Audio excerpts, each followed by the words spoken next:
Third question क्या बोलता है, फाइंड z इफ z की power z root z equal to z root z की पावर z, z की power z root z equal to z root z की power z, और हमें z निकालना है। कैसी इक्वेशन है बेटा, एक्सपोनेंशियल इक्वेशन, पावर में कुछ है और दो साइड है, मतलब एक्सपोनेंशियल इक्वेशन। मेरे को दोनों तरफ क्या सेम चाहिए, बेस सेम चाहिए। इधर क्या बेस है, z, इधर भी z चाहिए। तो देखो क्या लिखे, थर्ड क्वेश्चन, z की पावर में कौन आ रहा है, z रूट z, इसको तो छोड़ दो क्योंकि यहाँ पे तो बेस z। मेन प्रॉब्लम इसकी है, इसको z बनाना है, इसको z बनाना है, तो ये z है और ये रूट z है। अब जरा याद करो इंडिसेस के लॉ, रूट z का मतलब z की पावर हाफ होता था और होल पावर में z है। ध्यान से देखो क्या लिखा मैंने, रूट z को मैंने क्या लिखा, z की पावर हाफ, बाकी z और इस z को एज इट इज छोड़ दिया।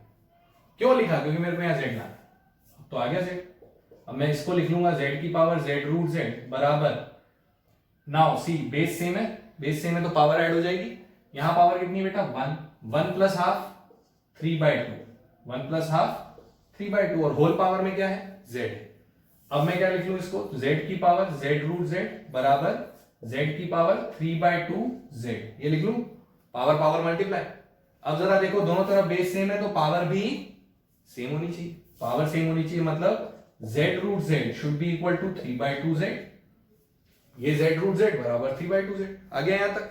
अब इस z को इस z से तो काट सकता हूं, तो मेरे पास बेटा रूट z कितना आ गया, जरा देखो 3/2 आ गया, तो फिर z कितना आ गया, स्क्वायर कर दूंगा दोनों साइड। अगर किसी भी नंबर को रूट z रूट में से बाहर निकालना है, मतलब जेड से बाहर निकालना है, तो उसको स्क्वायर करना पड़ेगा, जेल से भगाना पड़ेगा।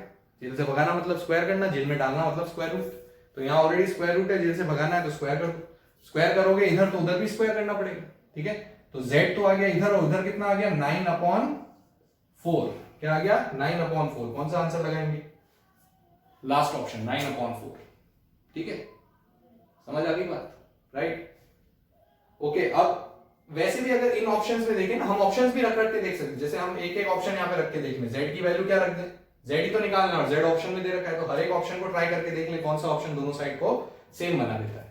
तो हमेशा नेगेटिव वाला तो सीधा सीधा रिजेक्ट कर दो, क्योंकि कभी भी रूट के अंदर नेगेटिव नहीं आ सकता, तो इसलिए कोई भी नेगेटिव ऑप्शन तो आंसर हो ही नहीं सकता। कारण समझ गए ना, रूट के अंदर क्या नहीं आ सकता, नेगेटिव, इसलिए नेगेटिव तो सीधा ही गया। मान लो यहाँ पे एक ऑप्शन -9/4 होता तो वो तो वैसे ही रिजेक्ट हो जाता, आंसर तो पॉजिटिव ही आएगा। तो ठीक है, इसमें तो वैसे भी ज्यादा टाइम नहीं लग रहा, बस मेन बात क्या है, दोनों तरफ z बेस सेम होनी चाहिए, बेस सेम होते ही पावर को इक्वेट कर दो। So answer of this question becomes 9/4। Alright, let us see question number 4। Question number 4 में क्या बोलता है, ध्यान से देखो, सिंप्लीफाई 1/1 प्लस x की power a minus b plus x की power a minus c plus 1/1 plus x की power b minus c plus x की power b minus a plus 1/1 plus x की power c minus a plus x की power c minus b। एक चीज तो सबसे पहले दिख रही कि सिमेट्रिक टर्म्स है, सिमेट्रिक मतलब पहले भी समझा दिया, ठीक है, लेकिन इस बार इनटू नहीं हो रहा, प्लस हो रहा है। इस बार क्या हो रहा है, प्लस। इनटू में तो मैंने बताया था भाई कि जनरली इस तरीके के क्वेश्चंस में क्या होता है, सब कट जाता है और पावर में 0 आ जाता है, तो आंसर 1 आ जाता है। अब यहाँ तो प्लस आ गया, अब प्लस आ गया तो और ऑप्शंस में x abc भी है, देखो x abc एक में 1 है एक में 0, ठीक है। सबसे पहला ऑप्शन जो मैं रिजेक्ट कर दूंगा वो है 0, क्योंकि 3 पॉजिटिव नंबर को जोड़ूंगा तो 0 तो नहीं आ सकता भाई, इसमें प्लस साइन है, कहीं भी माइनस साइन नहीं आ रहा, ये भी प्लस है, ये भी प्लस है, बीच में भी प्लस है, तो इसका मतलब आंसर बेटा 0 कैसे आएगा, 0 तभी आएगा जब तीनों 0, वो तो पॉसिबल नहीं है क्योंकि प्लस दे रखे, पॉजिटिव नंबर्स दे रखे हैं, तो 0 तो नहीं हो सकते, तो इसलिए आंसर 0 नहीं आ सकता, राइट, ओके। सिमेट्रिक टर्म है तो जनरली आंसर कांस्टेंट आएगा, x abc के टर्म्स में नहीं आ सकता, तो आंसर इसका मैं अगर तुक्का लगाने जाता तो मैं 1 ही लगाता, ठीक है, क्योंकि आंसर जो है वो सिमेट्रिक टर्म्स में कभी भी x abc पे डिपेंड जनरली नहीं करता। But still let us see what should be the technique of solving it. Again if we solve it completely, जैसे पहले आपको ये दोनों करके दिखाए तो हमने समझ लिया कि बहुत समय बहुत ज्यादा लगता है, तो हम इसमें कोई समय बिगाड़ने की जरूरत नहीं है। इसमें ध्यान से समझो क्या ट्रिक है। ट्रिक ये है कि भाई भले ही ऑप्शन में x और abc आ रहा हो, पर मैं x और abc को मान के क्वेश्चन सॉल्व कर सकता हूं, जैसा तुम्हें यहां बताया था कि जो तुम मानोगे उसको तुम्हें यहां रखना पड़ेगा, बस इतना ही तो काम करना है, कर लेते हैं, कोई बात नहीं। अब वापस एक चीज समझो, अभी मैंने तुम्हें एक चीज और यहां समझाई थी कि भाई जो भी पावर है उसमें 0 आना बेस्ट होता है, ठीक है, पावर को क्या रखना बेस्ट है, 0, और बेस को क्या रखना बेस्ट है, 1। अगर मेरे को सब्स्टिट्यूशन करना है तो मैं हमेशा ये सब्स्टिट्यूशन करने की कोशिश करूंगा कि पावर में क्या लाने की कोशिश करूंगा, 0, क्योंकि anything to the power 0 is 1, और बेस में क्या लाने की कोशिश करूंगा 1, क्योंकि 1 to the power anything is 1। समझे बात? अगर तुम्हें बेस कभी माननी पड़े तो 1 मानने की कोशिश करो, पावर माननी पड़े तो 0 मानने की कोशिश करो। इसीलिए तो यहां y को 0 माना था। समझ में? अब जरा देखते हैं यहां पे, मैं चाहता हूं कि पावर में मेरे पास क्या आ जाए बेटा, 0। पावर में 0 आ जाए, ठीक है। मतलब ये 0 आ जाए तो थोड़ी सारे ही 0 चाहिए ना मुझे, तो मेरे को ऐसा रखना है कि भाई सभी 0 हो जाए, एक को क्यों रखेंगे। अगर मेरे को ये 0 चाहिए तो a बराबर b होना चाहिए, अगर मेरे को ये 0 चाहिए तो a बराबर c होना चाहिए। मैं क्या सब्स्टिट्यूशन रख रहा हूं, a बराबर b बराबर c। क्या सब्स्टिट्यूशन रखा मैंने, a बराबर b बराबर c। क्यों रखा सर? वही कारण है, पावर 0 चाहिए मेरे को। पावर 0 चाहिए तो भाई a 0 चाहिए, ये भी 0 चाहिए, यानी a b के भी बराबर, a c के भी बराबर, यानी a b c तीनों बराबर। अगर मैं ये रखता हूं क्या होता है, लेट्स सी, 1/1 प्लस ये पावर में 0 हो गया, एनीथिंग टू द पावर 0 1, ये पावर में 0 हो गया, एनीथिंग टू द पावर 0 1। पहला टर्म सॉल्व हो गया। दूसरा टर्म देखो 1 plus anything to the power 0, b और c भी तो बराबर है 1, एनीथिंग टू द पावर 0 1, फिर 1 plus anything to the power 0 1, फिर वापस 1। ये कितना हो बेटा, 1/3 प्लस 1/3 प्लस 1/3, यानी क्या आंसर आ गया, 1 आंसर आ गया। समझ आई? 1 आंसर आ गया। सर 1 आंसर आ गया पर आपने ये ऑप्शन क्यों नहीं चेक किया? बिल्कुल करेंगे ना, हमने ए और बी और सी तीनों को क्या माना है, इक्वल। लेकिन किसके इक्वल माना है, ये हमने माना क्या कि भाई ए और बी और सी तीनों 0 के बराबर है या 1 के बराबर है, ऐसा बोला क्या? नहीं बोला। मतलब आंसर एबीसी पे डिपेंड नहीं करना चाहिए, क्योंकि एबीसी को कुछ भी बराबर रख दूंगा तो आंसर हमेशा 1 आना चाहिए। तो फिर ये दोनों ऑप्शन तो आंसर हो ही नहीं सकते, क्योंकि एबीसी पे डिपेंड कर रहे हैं। तुम रख के देख लो ना, जैसे तुमने एबीसी तीनों को बराबर माना है और तुम्हारा आंसर कितना निकल के आया, 1। अब मान लो मैं एबीसी तीनों को 1 मान लेता हूं, ठीक है, तीनों को 1 मान लिया, यहां रख देते हैं 1 1 1, कितना हो गया बेटा, 3 3 इंटू 2 6, ये तो 1/x6 आया। क्या मैंने x को कोई वैल्यू दी थी? नहीं दी थी, तो फिर ये आंसर तो मेरा हो ही नहीं सकता, क्योंकि इसके लिए तो मेरे को x भी मानना पड़ेगा, मैंने तो माना ही नहीं, तो भी मेरा आंसर बना गया। तो ये दो ऑप्शन तो सीधा सीधा रिजेक्ट हो गए, क्योंकि हमारा आंसर x पे डिपेंड नहीं कर रहा, हमने x माना ही नहीं, तो भी हमारा आंसर आ गया। तो there is only one option which satisfies this, which is 1. Okay, so this is again a trick जो आपको आनी चाहिए, और आनी चाहिए मतलब ये याद भी रखनी चाहिए कि इस तरीके के क्वेश्चन में ऐसा काम कर लेंगे। और उसको याद रखने का हिंट क्या है, ये जो यहां लिखा है, पावर में हमेशा 0 चाहते हैं, बेस में हमेशा 1 चाहते हैं। तो क्या सर यहां पे हम x को 1 भी रख सकते थे, क्योंकि बेस में 1 है, बेस में x है? हाँ रख सकते थे, क्यों नहीं रख सकते थे? मैंने जब दोनों बात बोली तो पावर में 0 क्यों रखें, बेस में 1 भी रख सकते हैं। चलो x को 1 रख लेते हैं, x को 1 रखा तो 1 की कोई भी पावर 1 की कोई भी पावर 1, फिर ये 1/3 हो गया, फिर ये 1/3 हो गया, फिर ये 1/3 हो गया, फिर आंसर बना गया। पर अब की बार दिक्कत क्या है, अब की बार दिक्कत क्या है कि भाई x को जब 1 रखा तो अब ऑप्शन में भी x को 1 रखना पड़ेगा, क्योंकि ऑप्शन में x है, ठीक है। अब मैंने अगर इस ऑप्शन में x को 1 रखा, अब याद करो 1 की कोई भी पावर क्या होती है, 1 होती है, और 1/1 क्या होता है, 1 ही होता है, यानी ये ऑप्शन सॉल्व होके क्या देगा बेटा, 1। इस ऑप्शन को देखो, जब तुम x को 1 रखोगे तो इनको कुछ भी रखो, 1 की कोई भी पावर 1 और 1/1 1, ये भी ऑप्शन क्या आ रहा है 1, और ये भी क्या है 1। अब तीनों 1 आ रहे हैं तो आंसर कौन सा लगाएंगे, तो अब हमें कुछ और भी रखना पड़ेगा। ऐसा थोड़ी कि सर तीनों 1 आ रहे तो कोई सा भी लगा दो, ऐसा थोड़ी होगा। ये तो तब हुआ जब तुमने x को क्या रखा, 1। अब तुम x को कुछ और रखोगे तो आंसर कुछ और आ जाएगा। समझ आई बात? ठीक है, अभी तो तुमने x को 1 रखा था, अब x को 1 रखा तो आंसर 1 आया, आंसर ऑफ कोर्स 1 ही, लेकिन ये दोनों ऑप्शन भी x को 1 रखने पे 1 देने हैं। तो मुझे चेक तो करना पड़ेगा ना भाई कि अगर मैं कोई और दूसरा x रखूं तो भी 1 आ रहा है कि नहीं आ रहा है। तो या तो मैं कोई दूसरा x रखूं और फिर 1 चेक करूं, तो वो तो भारी काम है, फिर वही एबीसी हमें पता ही नहीं, तो बहुत कुछ मानना पड़ेगा, ठीक है। इसीलिए मैंने x को 1 नहीं रखा, क्योंकि ऑप्शन में x बेस में था। अगर ऑप्शन में x बेस में है तो ऑप्शन मेरे को 1 दे देगा, इसलिए मेरे को x को 1 रखना यहाँ पे यूजफुल नहीं है, इसलिए मैंने पावर को 0 रखा। समझ आएगी? ठीक है, so please understand and learn this technique ताकि आप जल्दी क्वेश्चन सॉल्व कर पाओ। ओके, किसी के दिमाग में ये हो कि सर इसको हम तो वैसे ही सॉल्व करना चाहते हैं, कर लो बेटा, तो आता ही है अपने को। x की पावर a माइनस बी जो है, इसको तुम क्या लिख सकते हो, तुम्हें वो समझ में आना चाहिए कि x की पावर में अगर, अब देखो एक और चीज समझो, x की पावर्स क्या हो रही है, सब्ट्रैक्ट। जब पावर सब्ट्रैक्ट होती है तो बेस क्या होती है बेटा, डिवाइड होती है। इसको ये लिख सकते हैं कि नहीं, ये आना चाहिए फिर तुम्हें। x की पावर a माइनस बी को तुम क्या लिख सकते हो, xa by x b, reverse rule. इससे ये निकालना तो सीख लिया, इससे ये भी तो लिख सकते हैं। सिमिलरली जो दूसरा टर्म है पहले वाले में, वो a माइनस सी है, इसको तुम x की पावर a अपॉन x की पावर c लिख सकते हो, इस वाले को। अब जरा पहला टर्म ध्यान से ऑब्जर्व करो, 1 अपॉन 1 प्लस दिस यानी xa upon xb plus this यानी xa अपॉन xc। ये तुम्हारा पहला टर्म आया ना पूरा सॉल्व होने के बाद, फर्स्ट टर्म। अब इसमें क्या करेंगे बेटा, वही एलसीएम लेंगे नीचे की तरफ एलसीएम लेंगे तो x की पावर b इंटू एक्स की पावर c आएगा, फिर एलसीएम इधर मल्टीप्लाई, फिर उसको ऊपर भेजेंगे, सेम काम इधर करेंगे, सेम काम इधर करेंगे, फिर तीनों का एलसीएम लेंगे, फिर सॉल्व करेंगे, आंसर फिर भी 1 ही आ जाएगा। अब लेकिन ये तुम्हारे ऊपर छोड़ता हूं मैं कि तुम्हें ऐसे करने में मजा आ रहा है तो ऐसे कर लो, मैं तो नहीं करूंगा, ठीक है। मेरे सामने एग्जाम में क्वेश्चन आएगा, I will use this short trick and do it. मैं तो वैसे भी प्रूव कर चुका हूं, you can try it if you want to do practice, तो आप ऐसे प्रूव करके देख सकते हो, but there is no point, ठीक है। हमने इसलिए पहले वाले 2 क्वेश्चन सॉल्व करके बता दिया आपको कि भी कर सकते हैं। इस क्वेश्चन में कोई मतलब नहीं है समय बिगाड़ने के अलावा, ठीक है। तो इसलिए इस चीज को समझ लो अच्छे से। फिफ्थ क्वेश्चन नंबर 5 क्या बोल रहा है, if x is equal to 4 की पावर 1/3 प्लस 4 की power minus 1/3 then 4x cube minus 12x।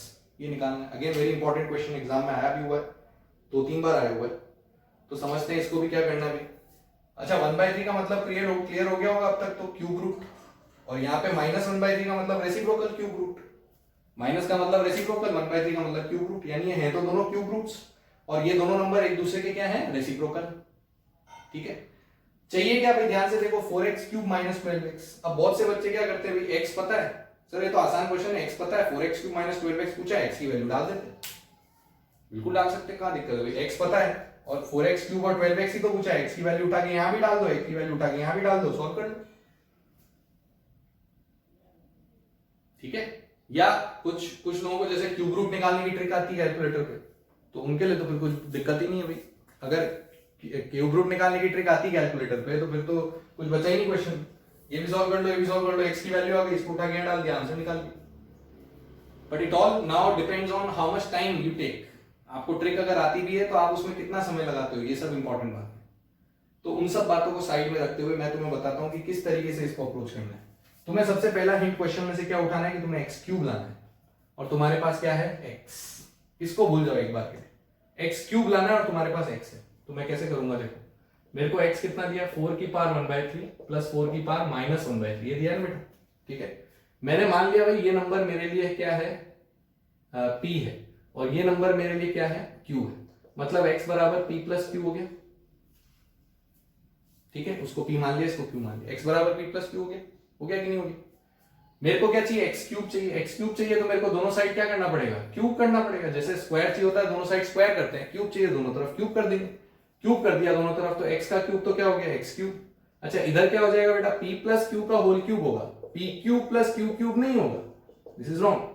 आपको ये थोड़ी करना है इसका क्यूब प्लस इसका क्यूब, आपको करना है इस पूरे का होल क्यूब, क्योंकि आपने दोनों साइड क्यूब किया, तो इसलिए ये नहीं लिखेंगे, राइट, तो ये मत लिख देना। तो p plus q whole cube करेंगे। अब p plus q whole cube तो बताया ही था कैसे खोलते हैं, कैसे बोलते हैं, a cube plus b cube plus 3ab a plus b, ऐसे बोलता है कि नहीं बोलता है।